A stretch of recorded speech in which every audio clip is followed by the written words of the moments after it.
I bought my car 14 months ago. It had 16,000 miles on it. So far, I've put 27,000 miles on the car. Today, we're going to outline all costs associated with me daily driving the 911.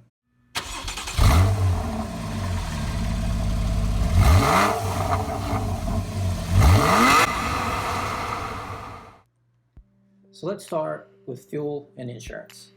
The best I've seen with gas mileage is around 33 miles per gallon. That was on a long trip.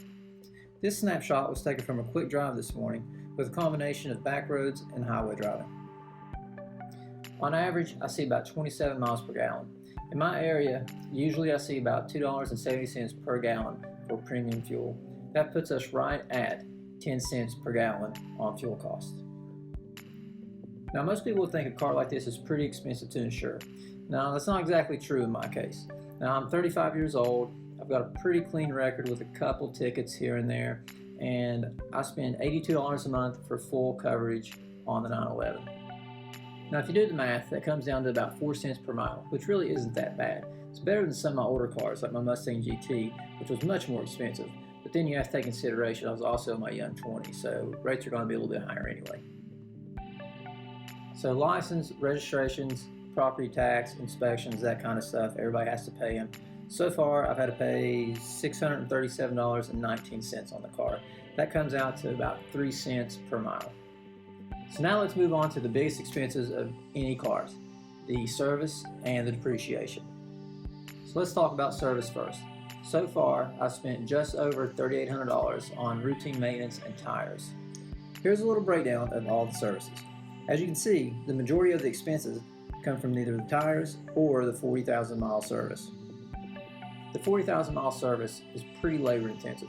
It covers oil change, air filters, spark plugs, and a whole lot of other little things. If you're interested in seeing what all it involves, I'll leave a link down in the description. All in all the services have cost me right around 14 cents per mile. Now, I know a lot of you guys like to do your own maintenance at home, so I've done the math for that too. If you take out all the labor costs and just add up the parts, you're looking at right around 6 cents per mile. Now, one big reason why I take my car to the dealership is it's still under warranty. I've had a lot of little problems with the car, nothing major, I've never been left stranded, but a lot of little sensors and things going wrong there. The dealer has been great about fixing everything without a hesitation. I'd really hate to ruin that relationship and have them void something because I messed up on maintenance myself. Finally, let's talk about depreciation. According to Kelley Blue Book, my car has depreciated $8,225 since I had it.